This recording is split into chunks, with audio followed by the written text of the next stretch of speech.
Hello, and welcome to another fully live episode of Hacking with Friends. My name is Kody Kinsey. I am a security researcher at Varonis, and today we have another Varonis with us. Hello, Kilian, and thank you for joining us today. Thank you for having me. It's great to be on again. This is always the highlight of my week. Awesome. Me too. So we are going a little bit early today, but if you are watching this on repeat, I will make sure to drop the links in our Discord server if you miss it the first time.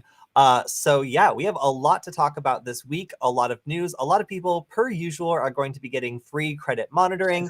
And of course, we also have some interesting stuff from our sponsor, Varonis. This week, we actually have some security research that has come out, which is kind of surprising because this research takes a long time to do. And there was just a research drop last week where we were talking about Salesforce ghost sites. So that was cool research because a lot of people use Salesforce and there is a specific way you're supposed to shut down the sites. And Varonis researchers found out that if you don't do it the correct way, people can actually access the information in these very juicy databases that sometimes have tons of details about customers or other sensitive stuff that companies definitely don't really want out there. And we'll talk about some companies that unfortunately had incidents that mirror this sort of possibility that Varonis researchers were kind of talking about. But this is actually different research. This is new research. So Kilian, you want to talk a little bit about the, let's see, it's called imposter syndrome. UI bug in Visual Studio lets attackers impersonate publishers. And let me actually throw this up on the screen.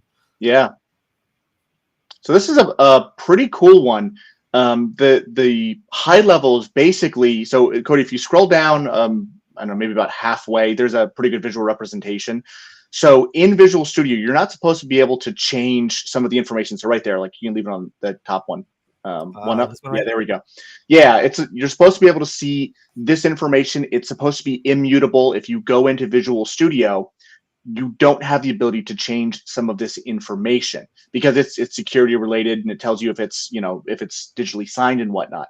However, what we discovered is that you can actually just open up the package as if it was a zip, basically, and edit the content inside of it. And you can add a couple extra lines into the code and then basically add new lines to it. And eventually, if you go down to the second one, if it's an unsigned VISX, this is what it'll say, digital signature, none. But if you go in there, you edit it manually, and you add a whole bunch of new lines, essentially what you can do is push all of this content all the way down. And then replace it with whatever you want here. So you can say, yeah, digitally signed. So it's going to, it's so, I mean, I want to say straightforward, but it's so clever.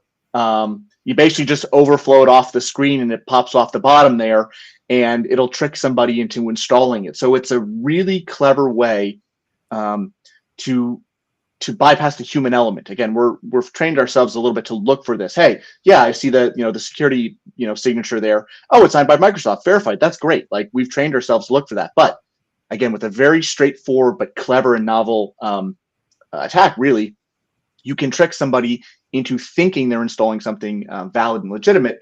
But it's something malicious that you've crafted yourself. That's so cool. Okay, so this first example is a real extension with the digital signature. So this shows where you can get the signature, and it has like a little bit more information, but basically we're just looking for an identity here that says, okay, this has been verified by the operating system as being published by this trusted authority. And theoretically, unless some like keys have been compromised somewhere, that should mean that it's relatively safe to install. So anybody who's security minded is going to be looking for this, or at least expecting it when installing something. But the fact we can make it look pretty much the same, like it still gives us that identity that we're looking for. It attributes it to someone and it looks like the operating system is telling it to us. Like that's a very clever way of getting around this warning that's supposed to say, hey, like we actually don't know who made the software and it might actually be dangerous. Yeah. The nice thing, the bonus side is that it is patched already. We communicated with Microsoft on this. It was fixed, I believe, as of the April update. So if you haven't updated, it's probably very important. I believe Microsoft assigned this like a medium criticality, but we strongly believe that it warrants additional disclosure from us, even though it's patched already, just to bring the awareness up, because this could be a huge issue. I mean, we've seen so many times, the attackers targeting developers to get in and get that foothold as kind of a part of a supply chain attack. So This is really cool research that we come up with. Yeah, no, I noticed that a lot of the time when a website is compromised, like a distribution website for a very popular piece of software in, a supply chain attack, like at that point, they have direct access to all these customers that are going to be downloading a certain amount of this thing like every day. And that malicious software is going to be ready to infect anyone who allows it to get installed on the computer. So it really becomes just a matter of making it look as legitimate as possible once it's downloaded. Because, if you're downloading from a trusted source and they get compromised, you're probably not going to know unless something goes off on your computer warning you that something's wrong. And in that scenario, really the only thing that would show up would be this kind of warning that it's not signed by the organization you're expecting. So, if you go and download OBS, which has been targeted over and over and over, just as an example of a project that's popular for this sort of like watering hole or like supply chain attack, if it wasn't signed by who you expected, then you wouldn't install that software if you were kind of like cognizant of it. So I don't know, this is very, very cool because there's a number of different scenarios where this is the only thing standing between a victim and getting compromised is this sort of like confirmation. Or think about if we think about the LastPass issue where they specifically targeted the developer. Again, this could be deployed in that scenario where you could, maybe do a similar domain type of situation and target them with a spam email about a legitimate update for something that you can suspect that they use. So there are many ways that an attacker could leverage something like this. Yeah, this is really cool. So seems good that Microsoft has jumped on that, even though they don't see this as a severe vulnerability, they've still jumped on patching it because it does seem like as an escalation attack or like a social engineering attack, this is something that could be very valuable. I mean, my immediate thought was to like a supply chain style attack where you gain access to a third-party website that's really popular, but maybe not super secure, and you start impacting people that are visiting that website and downloading things thinking that they're legitimate. Right. That's cool. That's very cool. And was Delev the one who found this, or was he the one that wrote it up? I'm not sure who all on the research team participated in this. I mean, he certainly was part of it, of course, because I know you work with him quite a lot. Yeah, very cool. I just love seeing people on the research team shout it out because this is hard and very interesting work, and we don't always get to talk about the research that we do, but trying to do these releases more and like talking about the sorts of things that like Varonis customers are up against and then like things we've discovered to help protect them. Like that's really cool stuff we get to give back to the community, when the vendors involved allow us to do so. Yeah. Cool. All right. Well, we've got a lot more news today. Also, just hello to James, Rational Bushcraft, and Marvin in the chat. Good to see everyone. And one question in the chat, does this bypass the OS check for publisher? That is a great question. I'm not sure off the top of my head. I didn't get into the back-end research of what all it does. I believe it's just a visual bug, but I think if you accept it, it doesn't necessarily matter. Yeah. Interesting. Yeah, and I do not use Windows enough to answer that question. So I'm very glad you're on the stream, Kilian. Cool. And also, again, I just want to shout out the Discord server has been very active. A lot of people have been asking questions there for our Wednesday Q&A stream. So if you want to do that, we had Angelina on last week. She did a fantastic job of answering lots of different questions. And we now have a Discord server at nugget.lol, LOL, if you want to check that out and submit a question for the stream next week. Okay, so I have a lot to show. But first, I'm going to pop up the Discord server just to show it. And while that's loading, I guess I could pull up one of my favorite ones. Anytime there's a news article that starts with the word Florida man, I know I'm in for like a really good story. So, all right, let me go ahead and share this 1 second. There we go. While you're pulling it up, what's like the Florida man thing? Is it like supposed to say Florida man and then your birthday or something to find which Florida man you are? I think is the joke. Yeah. So in this particular case, we had an entrepreneurial Florida man who decided to create an organization selling network infrastructure to critical organizations. This is like healthcare providers, the military, government agencies, education. He really didn't care who he was selling this to. And it was made to look like brand new Cisco equipment.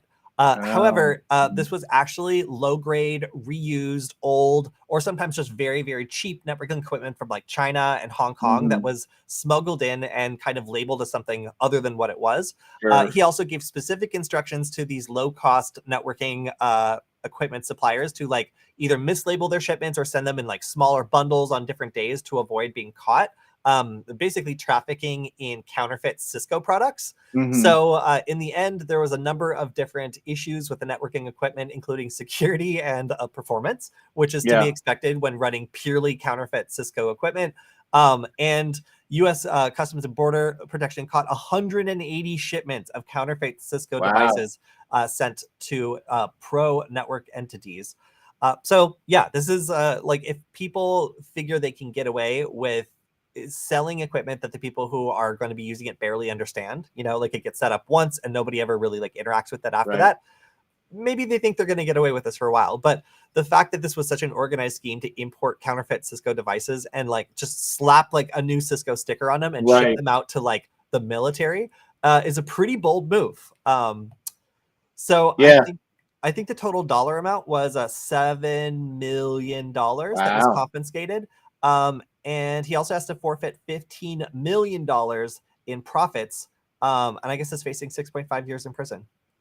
This is, let me call it a low effort type of situation. Well, first off, before I get into that, I quite like Florida. I don't want to say anything bad about Florida. I like it down there. So all of my Florida friends, we're still friends. I like you anyway.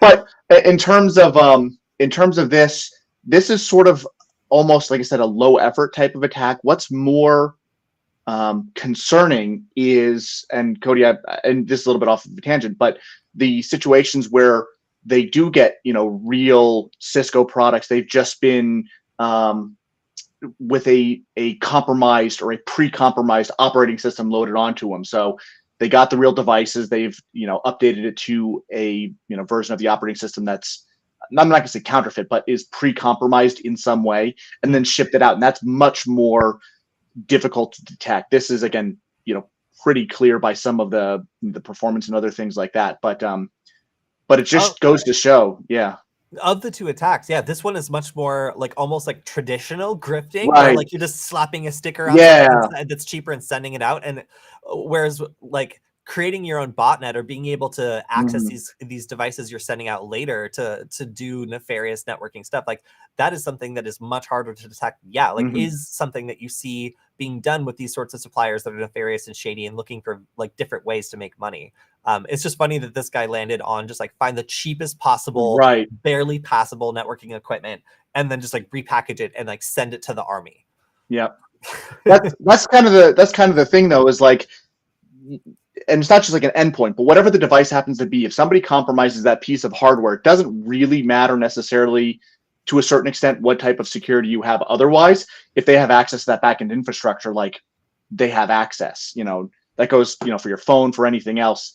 If they can get in there, then they have that foothold already and bypass a lot of the things that you will hope will stop them. Yeah. All right. Next story. Here we go. This is we're living in the future. Geez. So AI generated compromising photos are being used for extortion. So this seems weird, but anybody who has a fair amount of photos of themselves on Instagram, on Facebook, just out there in general, it's possible to generate deepfakes. Of course, like that's kind of like well known now. What hasn't been very well explored is whether or not people will pay to have these images removed if they're not even real in the first place. So in some cases, people have been uploading these directly to websites where people can view them and not even involving extortion in the first place. Other times people will reach out to victims and get them to try to pay to have the images deleted effectively. So this is something that seems unreal, but it actually has been rising in popularity, and the FBI has actually been warning that this is increasing in frequency. Really, the only way to protect yourself here is make sure you keep photos of yourself to a small private circle, like a group of people on Facebook, not like completely public. Like have your Instagram private if you're gonna have a lot of like photos of your face. Aside from that, it's very difficult to kind of like limit photos of yourself, you know, and other things that could be gathered by someone who wanted to do this sort of attack. So at least the FBI is more understanding of what's going on now. I feel like they like explaining what's happening would probably be easier now than it was a while ago, but only unfortunately because the practice has become so much more common. Yeah, that's absolutely disgusting, and like the reputational damage, it's just awful. I mean, I don't even think I'm going to go out on a limb. I mean, this is one of the most disgusting like abuses you could do to somebody, and it's just, I don't know, it's unconscionable. I don't know. It just kind of makes me sick, to be honest. Yeah, the whole pipeline of being able to do this, and the fact that a lot of people who get hit with this sort of thing are not going to know where it's from or what happened or what this is. Like, it must be a pretty shocking thing for people who have never, you know, there's just, this attack hasn't existed before, and it's a completely new form of extortion. Yeah. All right. Moving on, Honda. So we were talking a little bit about who's getting free credit monitoring last week in the auto industry with Toyota. And it turns out that the same security researcher that found a bunch of these problems with Toyota moved right on to another Japanese manufacturer and found another bunch of vulnerabilities that are along the same kind of vein. Now, when we were talking about the Toyota vulnerabilities, these were things that were unintentionally left exposed and left open. And they were very, very sorry. And they now have a program to monitor all data to make sure it's not exposed. I remember that from last week. So what happened to Honda? Well, basically the exact same thing. This security researcher, Eaton Zavare, the same one who breached Toyota supplier portal a few months back, was knocking around the same doors and trying to see whether or not all the APIs and all the authentication was in place for Honda's various online services. And when we're talking about modern cars, these are hyper-connected things. There's lots of databases. There's lots of real-time information that's being brought in from the cars, like telematics. And this is really valuable to attackers who might be looking to either attack the manufacturer itself or its customers. So, all right, what was exposed? What did our researcher find? 21,000 customer orders across all dealers were exposed. Wow. Name, address, phone number, and order on items ordered. 1,570 dealer websites. It was possible to modify any of these websites, so those were exposed. 3,500 dealer accounts and users/accounts, including first and last name and email address. You could also change the password of any of these users, which means you could basically log in as any of these users. So I would go ahead and count this as all pretty much like full account compromise when it comes to like write permissions here. 1,090 dealer emails, including first and last name. 11,034 customer emails, including first and last name. Stripe, PayPal, and Authorize.net private keys for dealers who provided them. So for people who are accepting online payments, it might have been possible to maybe intercept payments. That's, at least that is the implication here. And then internal financial reports, something every company loves having leaked. So yeah, like here's a little screenshot of the exposed customer emails, meaning it was actually possible to get in and like get very, very direct access to the kind of information you would need to run a pretty sophisticated phishing campaign. Yes, so very valuable for launching phishing campaigns, social engineering attacks, or sold on hacker forums and darknet markets.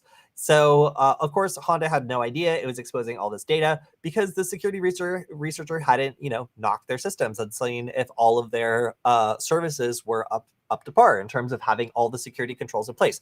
And Varonis also has released some like threat research earlier last year around like authentication being broken in some of these things that are supposed to have robust security measures that just aren't implemented correctly. And this is with some like pretty big vendors. So like if you're rolling your own stuff, like I really feel like they probably made some mistakes when it comes to the way that certain things were authenticated. And I mean, in the case of being able to change any user's password in the database, like obviously there are some issues with database permissions there. So this is becoming increasingly, like popular for hackers to be like going after vehicle connected systems and databases that might be exposed about customers. We're seeing this sort of news all the time. And you know why? You know why, guys? Let me guess. It's because that they didn't have any bug bounty program.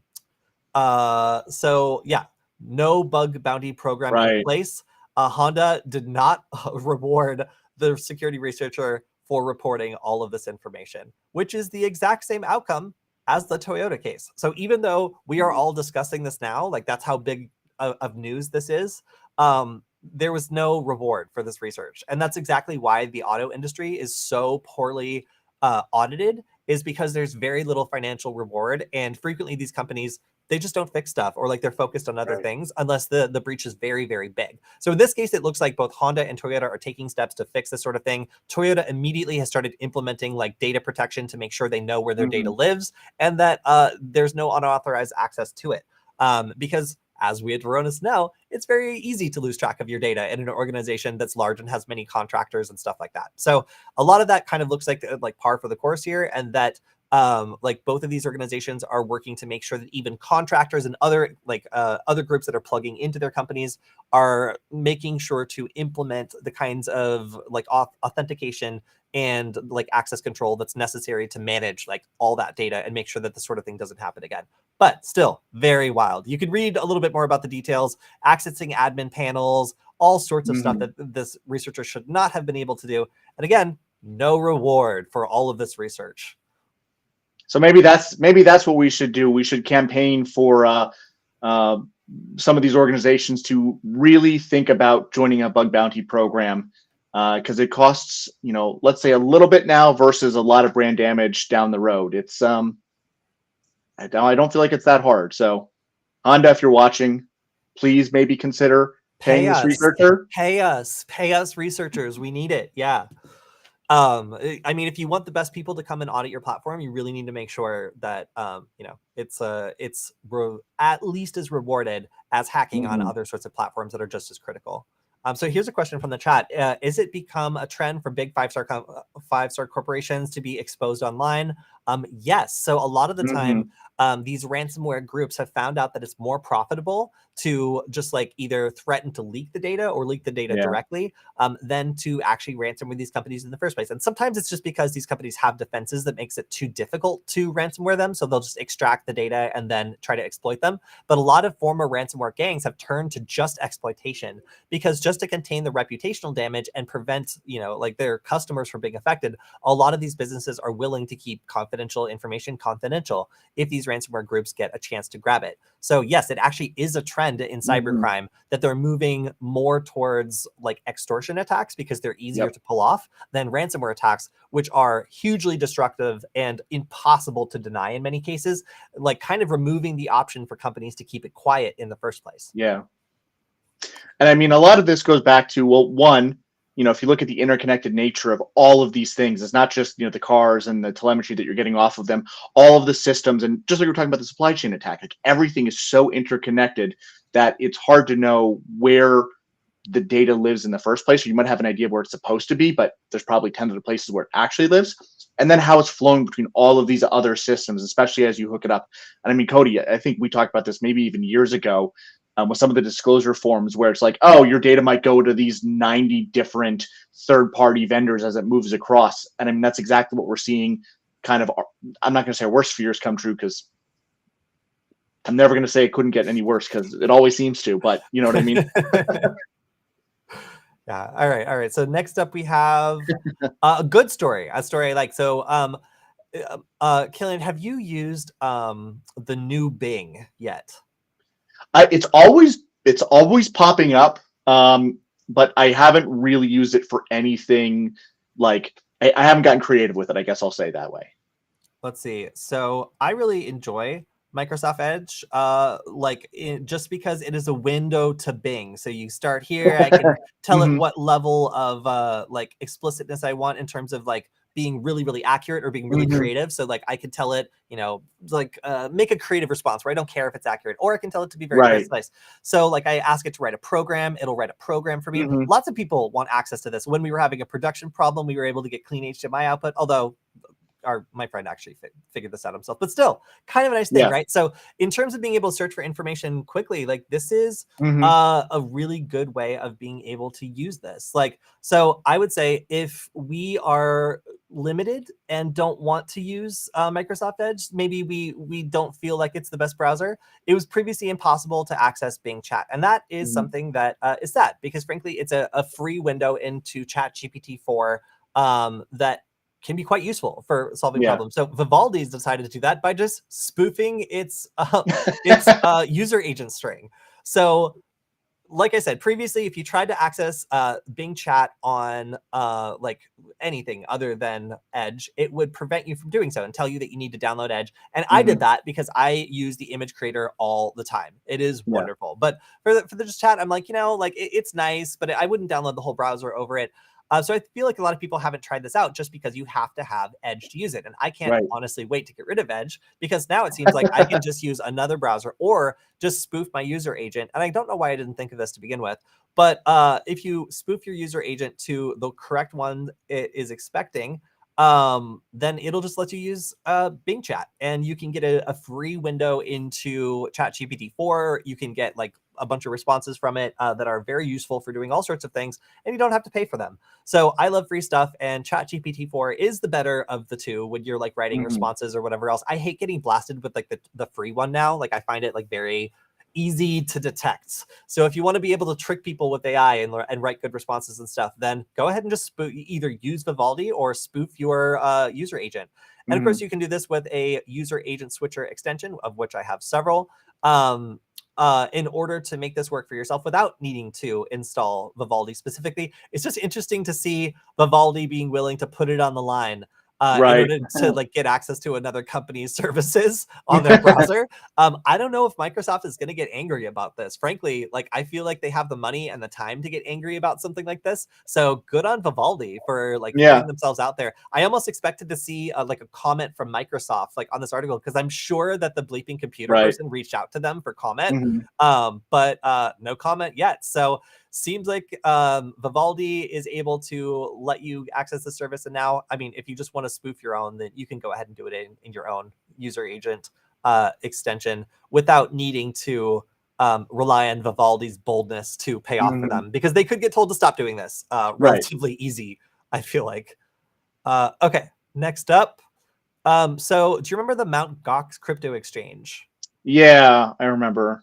Yeah, I barely remember it. So it is a big crypto heist that caused a lot of uproar. Basically, like if you hadn't heard of it, it is a heist that caused I think either the majority or all of the cryptocurrency stored in that exchange to be emptied out and then laundered through a variety of different like Bitcoin tumblers and other stuff. And this was linked back to Russia. So 2 Russians were charged with conspiring to do this, and it looks like a lot more details from this case are kind of coming out now, because it appears that one of them also was running like a sketchy exchange that was used, BTCE, which was used to launder I think like over $1 billion of ransomware payments before it was taken down.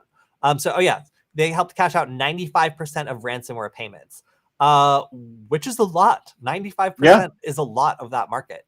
So millions of Bitcoins in deposits and withdrawals, handling transactions worth billions of dollars. Yes. Okay. So not over $1 billion, billions of dollars. Yeah. So pretty heavy hitters when it comes to the cybercrime industry, like being able to not only like profit by basically being like a criminal fintech company, but also like being responsible for the exploitation of this cryptocurrency exchange is a pretty high profile thing to do. And it seems to have earned them a indictment from the U.S. Department of Justice. But seeing as they are Russians and in Russia, I am not sure if anything's going to happen with that. I guess we'll have to see. Yeah, we'll see. All right, next up, Microsoft's Azure portal has been down. Kilian, have you experienced this? I know that like you probably interact with like Azure and like some of these other like services a bit more than I do. I do. I'm a frequent Azure portal user for various things, and I can't say that I noticed it. I mean, I've been traveling a little bit lately, so maybe that's why. But no, I can't say that I have. Yeah, so Microsoft has stated they're aware of the incident. They're trying to mitigate it, but it seems like Azure portals are affected, and then some other services as well. This is claimed by a threat actor who is going by Anonymous Sudan, and they say that they're angry that the United States is interfering in Sudan, and thus they have initiated an attack. But the timing of the attack and some other things have led people to assume that this is actually like a false flag, like Russian attack, and that it's much more likely that this is an attack that is motivated by Russia or otherwise orchestrated by Russia. Another note is that apparently this is also coming right after denial of service attacks against Outlook.com and OneDrive, which are those three are like most of Microsoft like business offerings. So yeah, like a difficult time for a lot of these like cloud services that Microsoft is offering this week. I just used my Edge browser to try and go to the Azure portal. I didn't log in, but it seemed to work. So maybe they've got it under control, or maybe I'm not, or maybe they filled over to a data center. Who knows what they did? We have James holding the line in the chat. I will not use Edge. Well, now you don't have to. That's good. Good. I'm glad. I'm glad someone's holding the line there. All right. Next up. So this is a North Korean intelligence operation that is going after a number of different people. They're impersonating journalists and academics and trying to collect intelligence from think tanks, research centers, academic institutions, and various media organizations. I had actually a couple like Twitter DMs that I got that like made me be like, huh, this is the state actor. They're like, hey, do you mind taking a look at my research? I'd really like you to check out this cool exploit I developed. And I'm like, no, that's okay. Cause I'd heard of this, like, I'm like, like, and I do get people who reach out to me and ask for help, like collaborating with research. And that does happen sometimes. So that's why these attacks are like pretty sneaky. What's kind of funny about these is that one of the things that these intelligence agencies are saying is like a giveaway on this. Is that there's like subtle misspellings in like all of the emails. Yeah, so so for Korean speakers, they noted that like there is like a North Korean dialect to the emails being sent, and then for English speakers, they noted that there's just like lots of like silly misspellings, just like littered throughout these emails. So that's interesting to me because there's ChatGPT now. So unless it's just like completely impossible for them to access, like you should be able to take like even like a misspelled message and make it in perfect English, like ready to go, as easy as spell check. But maybe, I don't know, like I don't know why they're not doing this. It is just still strange to me to see that like we're seeing the primary way of detecting these like nation state spoofing attacks being like them just like making terrible spelling mistakes that an English speaker would know to look for. So Kody, I saw it a little bit in there, but I wanted to ask you, because you spend a lot of time working with journalists and other folks and kind of advising them on security. What are some best practices that you would recommend to them if they suspect that they are being targeted or might be targeted to defend themselves? So one thing would be like if a lot of security researchers are like specialists, or they're in like one particular field where like that's really what like they're good at. And if someone's sending you an email and it's a compromised email and it's like in a format you've never seen before or don't work with, like don't open it. Like we've had some people who have like gotten these files and then attempted to open them in like a sandboxed environment, like a VM or something. And if you're comfortable doing that, then great. But like there's so much contact out there of like potentially compromised files or other things, like either referring it to like the IT people in your organization, like letting them know that this contact is happening when there's like something like suspicious there. It might give them the tip off that they need to keep other people in the organization safe if they're under that sort of attack. It's more of like a group protection thing where like if you notice the signs of something suspicious, it's very likely that other people in your organization are being attacked as well, or like are getting the same thing, and they might not be as tech savvy as you, or they might not catch the same signs. So escalating to like somebody who specializes in that sort of thing is always my advice when you get like a suspicious like attachment or something like that, because these contacts happen all the time, and like there'll be contacts. So like the first couple of emails or the first couple of exchanges will not be infected. They'll like, try to gain some trust initially. And then after they do, that's when they'll start sending like, oh, could you review this for me? Can you take a look at this? Do you mind opening this? And that's when they'll use like, commercially available malware or like things that they've specifically been working with in the past to try to compromise and steal as much information as they can from that person, because that's how they get access to new exploits. Yeah. No, that's great. Thank you. Oh. All right, next up. So this is targeting the aerospace industry. This is called Power Drop, and this is interesting because it's relatively sophisticated. It's kind of doing a living off the land thing using PowerShell primarily. Did you hear about this attack? I heard about it a little bit. I read the article just a little bit, but I'm not surprised, because I mean, you and I have talked about this for years. PowerShell is super powerful. I guess pun intended, maybe. But it's so common anymore. It's so easy to do, to use this because it's built into every Windows computer, basically.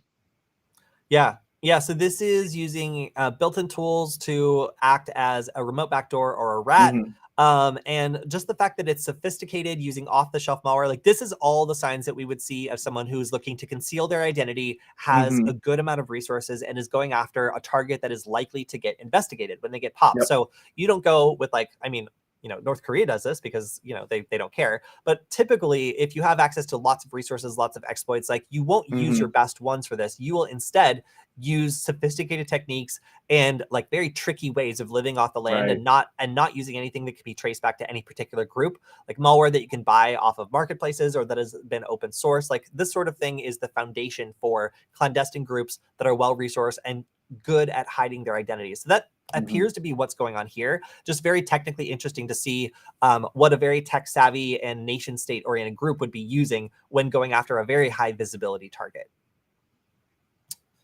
All right, next up we've got oh yes, I love this title. This is actually my contender for most favorite title of all time. Black Hat Ransomware fails to extort commercial Australian commercial law giant. So really, like they just refuse to pay the ransom. But I Yeah. really like how heroic the company sounds in this title. I don't like they really did choose to take a stand here, and maybe Mhm. maybe they'll get hit for it. It sucks to have your network hacked and then Right. outwardly commit to refusing to pay the ransom without seeing all the data yet. But like sometimes that's just the right thing to do. So this law firm works with a lot of very high profile organizations, including government organizations in Australia. There's lots of sensitive information here, and there's 1.45 terabytes of data. Wow. It's a Containing lot. over 1 million documents stolen from the law firm systems in April of 2023. They're threatening to leak more of the data if they don't meet their demands. So it looks like this data will be released. And I'm seeing identity documents. Yep. This is a passport and other sorts of personally identifiable Mhm. information, probably up to and including of very important people in Australia. We've seen a lot of breaches in Australia lately, but it's so far listing ANZ Banking Group, the South Australian, I guess that's a news organization, Queensland, and ATC governments, the Environment and Human Services Department, Australian Taxation Office as current or former clients. So data Mhm. could belong to all of these organizations. Law firms, I mean, that's what sparked the Panama Papers, was like, Yeah. a law firm getting breached. So like there's all sorts of juicy details in these legal organizations that are at risk when we have one of these extortion attempts. In this case, it seems like they're just not going to play along. So whoever is, or whichever ransomware gang is leaking this information, oh yes, Alpha. It seems like they are probably not going to get paid for this, at least in public. So Mhm. we'll have to see what happens. Okay, so this is an interesting attack. This is a proof of concept release for Win32k bug.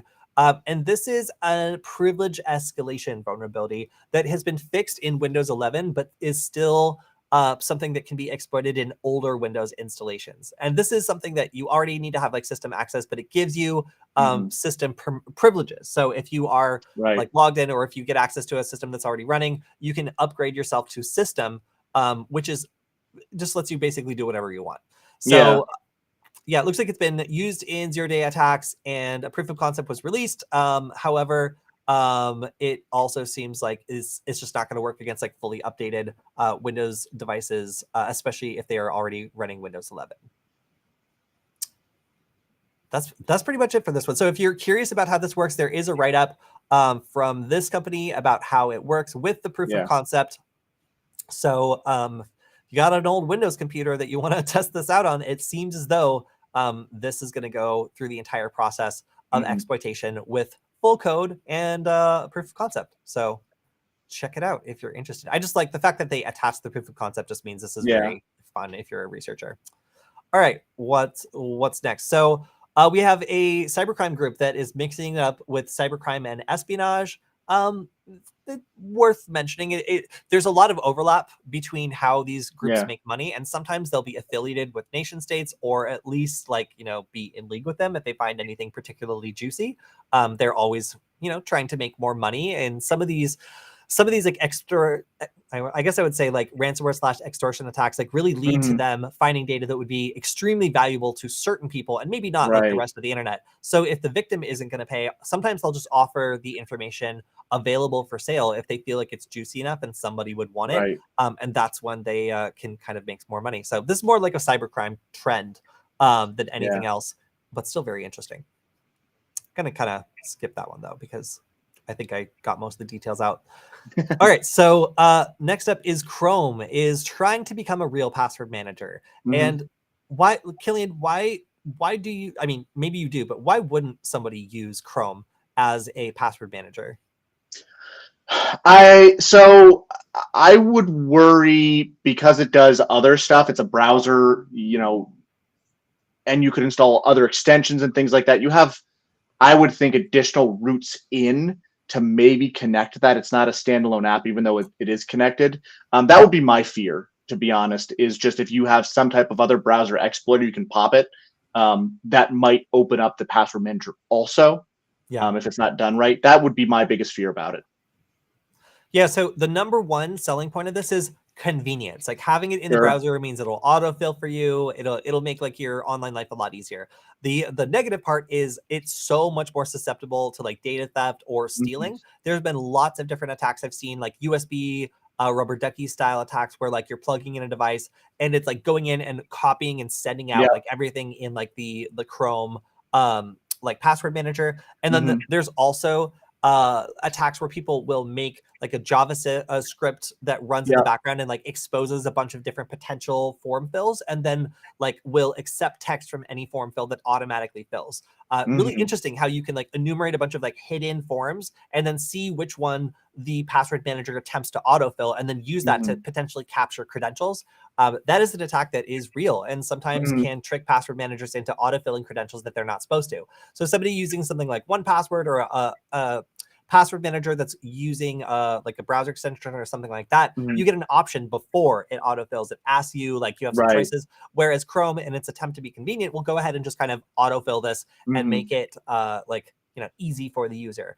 Lots of people like that. And frankly, like it's sometimes easier to opt in than to opt out of the Google password manager, because it's just always asks and is trying to be there very like diligently.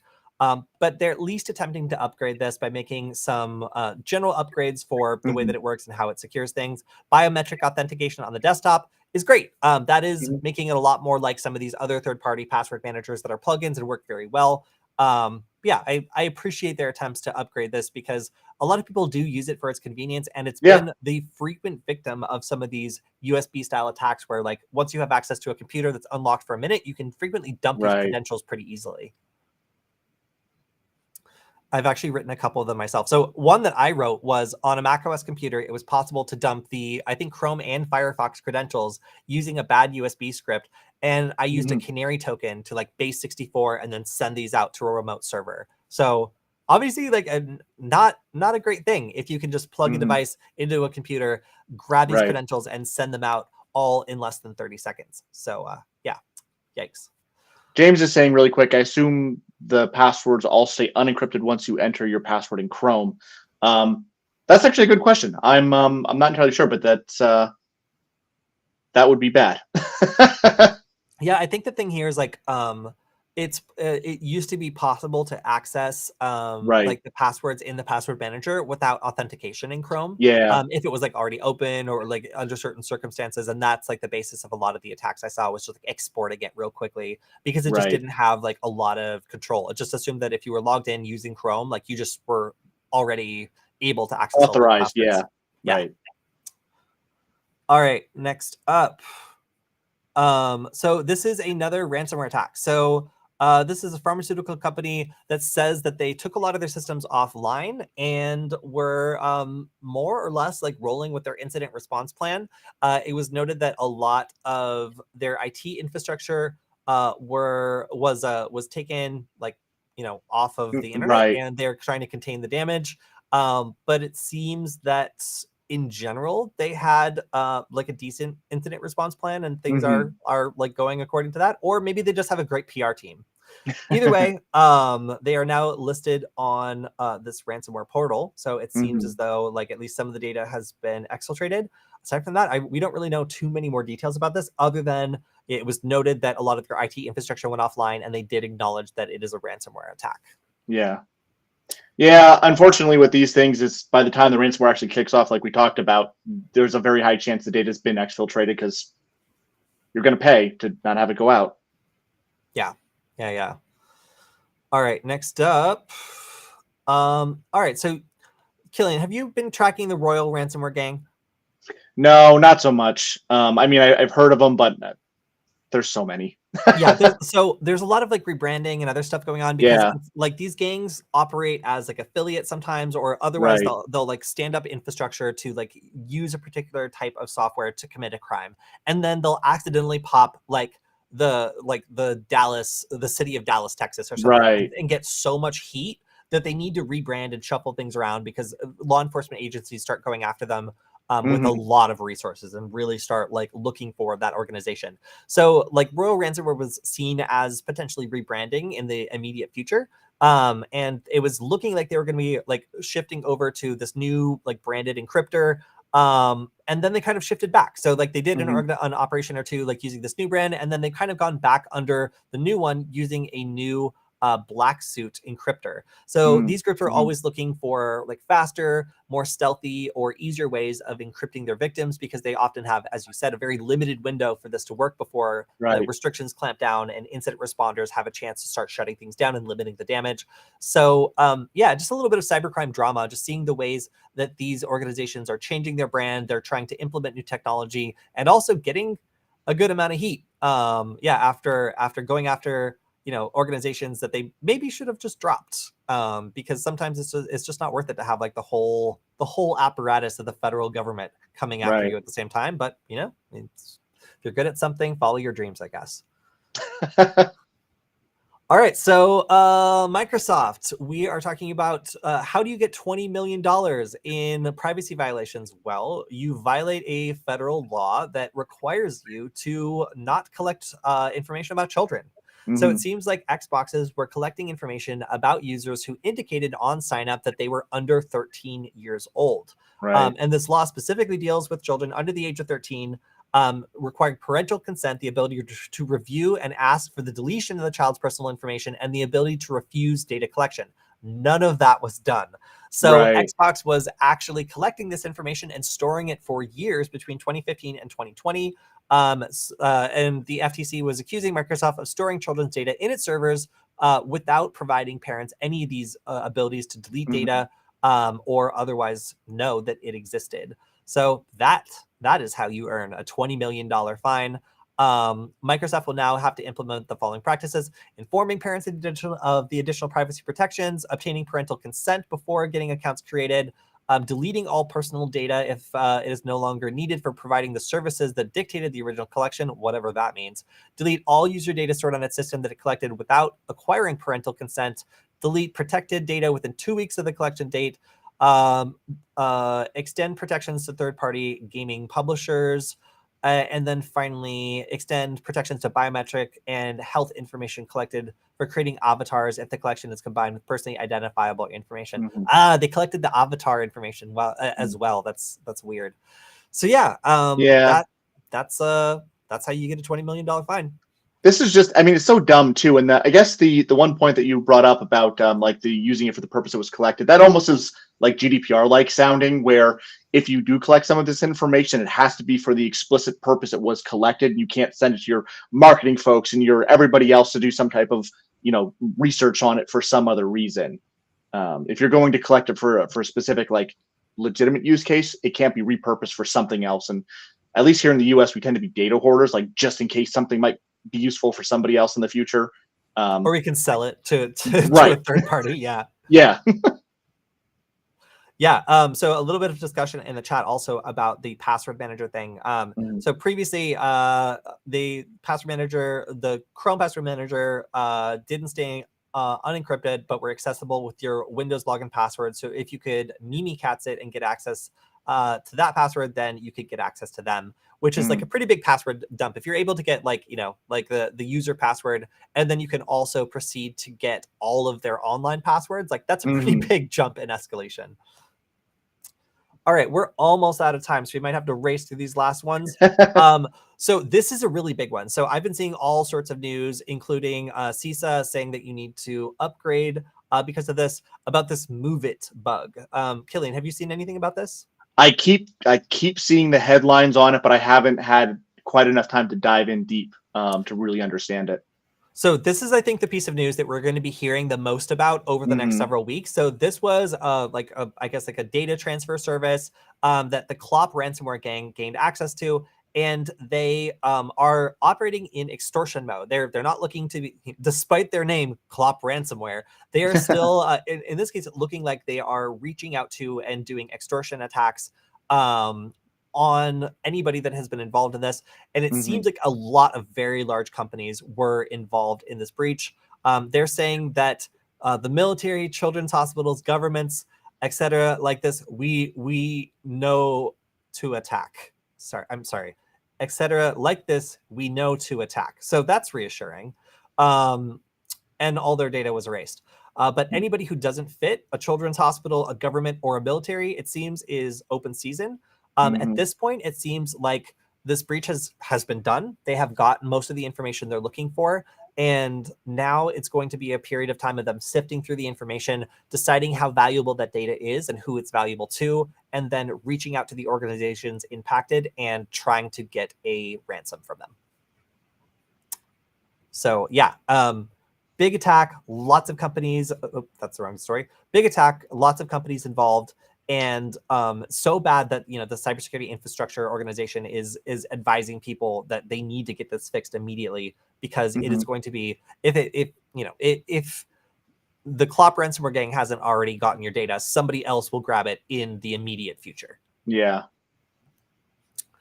All right, so we got two more. Let's see if we can do it. So Atomic Wallet hack leading to over $35 million in stolen crypto. So again, we do not have our cryptozoology expert here to explain to us the implication of this or what the value of these cryptos are, but it seems like another crypto theft. So I barely care about cryptocurrency, I'm going to be honest. But at the same time, a lot of these attacks are very clever and are using all sorts of like new ways of hacking organizations to like do like smart contracts, like exploits or other sorts of things that move a lot of cryptocurrency very quickly. Yeah. Seems like we're still early in the process of figuring out what went down, but the developers have taken down their download servers, likely out of concern that their software was breached, and perhaps there was a supply chain attack here. So don't have much else to say about this other than a lot of crypto just got stolen. And then finally, I think our last story.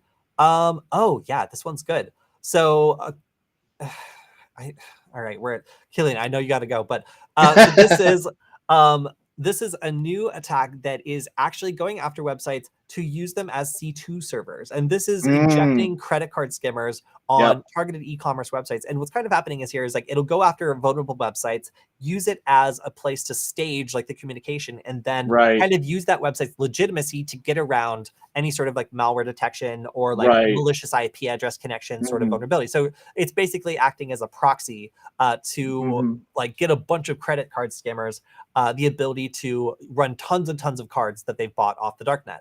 So not a lot of like other super interesting details here, other than that it's a widespread attack and it's part of cybercrime infrastructure that allows these kind of brute forcing like credit card skimming attacks to go undetected for long periods of time. Pretty scary stuff, but I mean, it's smart in a way because, if they're running it on, like, this is not a Microsoft. I'm not saying they're involved or anything, but hey, you spin up something in Azure, that's typically trusted by a lot of people, and you can run it through there and proxy it off, or Amazon or whoever is running this infrastructure or websites. It's much harder to detect. Yeah, no, there's always a value to an infected computer, whether it's an infected router or an infected website. Like there's always a value to someone, either as part of their infrastructure or as like something they can use to stage something. It's very interesting. All right, so that's about all the time we have this week. I want to thank everybody who was very active in our stream today, and of course, Kilian for coming on.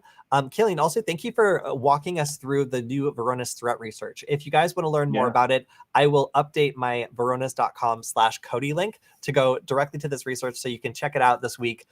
Again, just super cool to be able to release this much research this quickly, because it does take a lot of time to both do and get this research cleared, because everything has to be fixed before we can talk about it. So very, very cool. And if you want to support the stream, make sure to go to varonis.com/Kody, Kody, to check out this research and what we're talking about this week. And we will see you all back on the stream on Wednesday for our weekly Q&A. If you want to drop a question, make sure to either go to the Security Forward channel, that's Security FWD, in order to leave your question there, or you can go to our Discord server on nugget.lol, nugget, nugget.lol, and leave it in the comment section, and I will make sure to get it answered. So see you all next time. Have a good one, everyone. Thanks. Take care.